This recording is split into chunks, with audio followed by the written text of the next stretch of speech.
Hello friends. Shashi Agarwal channel के अंदर मैं doctor Shashi Agarwal I welcome you all. आज हम इस वीडियो के अंदर वी विल अंडरस्टैंड कि हमने अगर नेट या जेआरएफ जो है क्लियर करना है तो उसके लिए हमारे पास राइट स्ट्रैटेजी क्या होनी चाहिए, किस तरह की राइट स्ट्रैटेजी अडॉप्ट करके किस तरह से हम अपनी प्रेपरेशन करके जो है इसको क्रैक कर सकते हैं। उसी तरह ही आप मेरी ऐप जो है एडिसम ऐप जो है आपको जो इकोनॉमिक्स कॉमर्स एंड मैनेजमेंट के स्टूडेंट्स हैं उनको भी हेल्प करती है। इवन नेट के लिए भी हेल्प करती है और इसको बड़ी आसानी के साथ जो है एंड्रॉयड फ़ोन यूज़र जो है गूगल प्ले स्टोर के अंदर बड़ी आसानी के साथ इंस्टॉल कर सकते हैं। इसका लिंक जो है कि किस तरह से आपने इसको मतलब कहाँ से आपने इंस्टॉल करना है, तो वो लिंक जो है I will be sharing in the description box. NET और जेआरएफ के लिए टिप्स बताने से पहले first of all we will understand what is the difference between the NET JRF. ये जो सीरीज है इसके अंदर आई विल बी आपको बताती रहूंगी कि किस तरह से आपने कौन सी बुक्स फॉलो करनी है, किस तरह से आपने नोट्स बनाने हैं। जहाँ तक मेरी कोशिश होगी कि मैं आपको समराइज नोट्स भी दूं ताकि आपकी प्रिपरेशन जो है बहुत इजी हो जाए। जेआरएफ और नेट के लिए हमें अलग अलग एग्जाम नहीं देना पड़ता, सेम एग्जाम होता है। इसके अंदर जब हम फॉर्म फिल करते हैं तो हमसे पूछा जाता है कि हम नेट लेक्चरशिप के लिए अप्लाई कर रहे हैं या जेआरएफ के लिए अप्लाई कर रहे हैं। तो जेआरएफ की जो एज लिमिट है दैट इज 30 ईयर्स। तो जो 30 ईयर से अबव है वो इसके लिए अप्लाई नहीं कर सकते।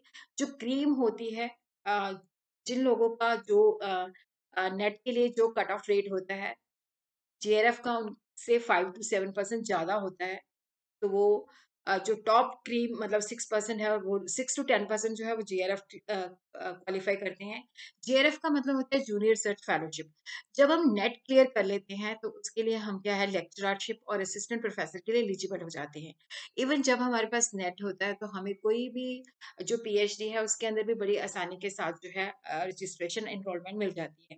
बड़ी आसानी के साथ हम उसके लिए एलिजिबल हो जाते हैं, हमें कोई अलग से एंट्रेंस नहीं देना पड़ता। तो what is the difference between the JRF and the net?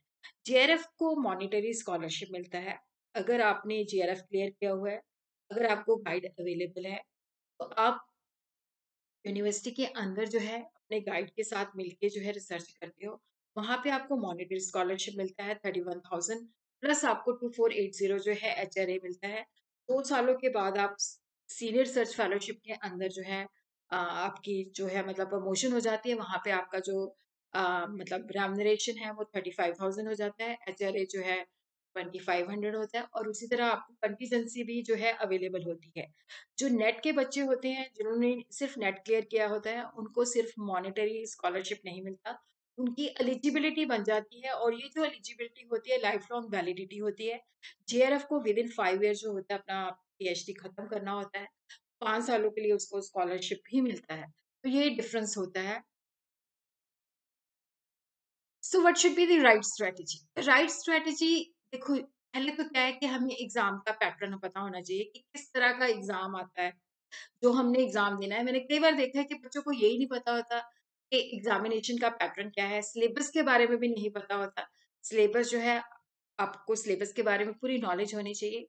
फिर जिस तरह का भी आपका स्टडी करने का मेथोडोलॉजी है, आप ग्रुप के अंदर स्टडी करते हो, इंडिविजुअल स्टडी करते हो, एट ए टाइम 2 या 3 सब्जेक्ट इकट्ठे पढ़ते हो या 1 सब्जेक्ट इकट्ठे पढ़ते हो, तो आपका एक राइट स्ट्रेटेजी अकॉर्डिंग टू जो आपकी पढ़ने की मेथोडोलॉजी है उसके मुताबिक होनी चाहिए।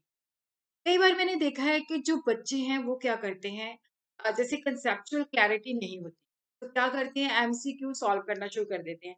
अगर भाई आप लोग एमसीक्यू सॉल्व कर रहे हो, आपने कंसेप्ट नहीं पढ़े हुए, तो आप दिमाग के अंदर कंसेप्ट को क्रैम करके डाल रहे हो जो वहां पे जाके क्या हो जाएगा, भूल जाएगा, मिक्सअप हो जाएगा। तो आपकी जो स्ट्रैटेजी है that should be A focused approach. You should be consistent. ये नहीं कि आज मैंने 4 चैप्टर कर लिए, उसके बाद महीने के बाद बुक खोल रहा हूँ। आपने टाइम भी देखना है आपके पास कितना टाइम अवेलेबल है, उसके हिसाब से आपने हर एक जो जैसे 10 होते हैं, 10 सब्जेक्ट्स होते हैं, तो उनको आपने जो है एलोकेशन करनी है। तो यहाँ पे आपकी अप्रोच जो है फोकस्ड होनी चाहिए, आपके दिमाग में होना चाहिए कि हाँ मैंने यूजीसी नेट जेआरएफ क्लियर करना है। कंसिस्टेंसी होनी चाहिए ताकि मतलब कंसिस्टेंसी का मतलब है कि आपने हर दिन जो है उसको स्टडी करना है, हर दिन आपने टाइम एलोकेट करना है। ये नहीं है कि एक हफ्ता तो बहुत अच्छे से पढ़ लिया फिर उसके बाद दूसरा हफ्ता बिल्कुल ही नहीं किया। You should have a consistent approach. और उसी तरह जैसे मैंने आपको बताया कि आपने बुक्स को रीड आउट करना है, सरफेस रीडिंग नहीं करनी, थॉरोली रीडिंग करनी है, नोट्स बनाने हैं, डिटेल में नोट्स बनाने हैं, फिर उसके बाद समराइज़ नोट्स भी बनाने हैं और रात को आपने जब सोना है तो उस वक़्त मेंटल रिवीज़न भी करनी है। जब आप अगले दिन उठोगे तो उस वक़्त भी क्या है कि जो आपने प्रीवियसली पढ़ा है वो अपने दिमाग के अंदर फिट करना है। आपने जो मॉक टेस्ट है बिना कांसेप्चुअल क्लैरिटी के नहीं देने, क्योंकि जब तक आपको कांसेप्ट क्लियर नहीं होगा, आप एमसीक्यू किस तरह से सॉल्व करोगे? अगर आप एमसीक्यू के क्वेश्चंस ही रट रहे हो, आंसर्स रट रहे हो, तो वहाँ पे मडल अप हो जाएगा। तो इसलिए क्या है कि आपकी कांसेप्चुअल क्लैरिटी होनी बहुत ज़रूरी है। और अगर आपके पास टाइम बहुत शॉर्ट है, तो भी आप क्या है कि जो समराइज़ नोट्स होते हैं, उनको रीड आउट करके अपने कांसेप्ट की क्लैरिटी कीजिए। और जो है डिस्ट्रैक्शन नहीं होनी चाहिए। देखो कई बार हम स्टडी करते हैं, तो फ्रेंड सर्कल आ जाता है हमें डिस्टर्ब करने के लिए, तो वो आपका क्लियर होना चाहिए कि फ्रेंड्स जो हैं उनको भी आपने कॉल करना है, तो उनके लिए भी आपने सेपरेट टाइम रखना है। स्टडी के टाइम पे आपको कोई भी डिस्टर्ब ना करे। इवन आपने सोशल मीडिया से भी उस दौरान जो है अपना जो डिस्ट्रैक्शन है वो बना के रखना है। मतलब सोशल मीडिया पे ये नहीं कि आप थोड़ी देर बाद स्टडी कर रहे हो, फिर उसके बाद व्हाट्सएप पे चेक कर रहे हो और फेसबुक पे पोस्ट डाल रहे हो, तो ये आपने जो है अवॉइड करना है। इवन मैं भी अभी अवॉइड करती हूँ। जब मैं काम कर रही होती हूँ, तो मेरा फ़ोन कहीं और पड़ा होता है। तो जब मेरा ब्रेक टाइम्स होते हैं तो उसी दौरान मैं अपना जो है फ़ोन यूज़ करती हूँ, अदरवाइज़ मैं फ़ोन यूज़ ही नहीं करती। तो ये आपने, क्योंकि मैं तो अभी टीचर हूँ, बन चुकी हूँ जो मैंने बनना है, बट आपका करियर अभी स्टार्ट हुआ है, तो आपने अपना मोबाइल फ़ोन जो है जब आप स्टडी कर रहे हो, पढ़ने के लिए यूज़ कर सकते हो, बट जो डिस्ट्रैक्शन है उसके लिए आपने ब्रेक टाइम के अंदर यूज़ करना है और जितना ब्रेक पीरियड आपने आपको दिया है, उतना ही उसको यूज़ करना है। और ये भी नहीं है कि कंटिन्यूएशन में अगर बैठ गए तो पढ़ते रहे, रिलैक्स माइंड नहीं किया, माइंड को भी रिलैक्स करना है। और जब आपने रिलैक्स करना है, तो उस वक़्त आपने काफ़ी सारी जो चीज़ें हैं, उसको रिवाइज़ करनी है।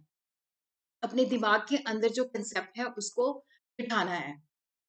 मॉक टेस्ट जब आपकी कंसेप्चुअल क्लैरिटी हो जाती है, तो डेफ़िनेटली आप जो है मॉक टेस्ट दीजिए। प्रीवियस पेपर जो है, उनको सॉल्व करिए। बाकायदा जो है उसके अंदर अपना टाइम के अकॉर्डिंगली अपना टाइम सेट करके जो है उनको देखिए कि कितने आपके सही होते हैं, कितने आपके गलत होते हैं, कहाँ पे आपको जो है दोबारा करेक्शन की ज़रूरत है। कई बार बच्चों को ये भी होता है कि सेल्फ स्टडी करें या कोचिंग करें, देखो ये डिपेंड करता है आपके अपने ऊपर। अगर आप पूरी तरह से डिसिप्लिन्ड हो, सेल्फ मोटिवेटेड हो, तो सेल्फ स्टडी कर सकते हो। कोचिंग से ये बेनिफिट होता है कि हमें एक डायरेक्शन मिल जाती है, हमें एक पाथ जो है मिल जाता है, जो हमें गाइड करता है कि इस तरह से हमें स्टडी करनी चाहिए। तो वहाँ पे हमें जो है प्रॉपर जो है गाइडेंस मिल जाती है। वो आपके ऊपर डिपेंड करता है कि आप किस तरह से पढ़ना चाहते हो। और एग्ज़ाम वाले दिन जो है आपका कूल माइंड होना चाहिए, एग्ज़ाम एंग्ज़ायटी नहीं होनी चाहिए। क्योंकि अगर आपके एग्ज़ाम के अंदर जो है टेंशन है, एंग्ज़ायटी है, कूल माइंड नहीं है, तो वहाँ पे अगर आपको आता भी होएगा तो सब कुछ भूल जाएगा। आपका माइंड जो है रिलैक्स्ड होना चाहिए। रिलैक्स माइंड होएगा तभी आप अच्छी तरह से एग्ज़ाम जो है दे पाओगे। All the best.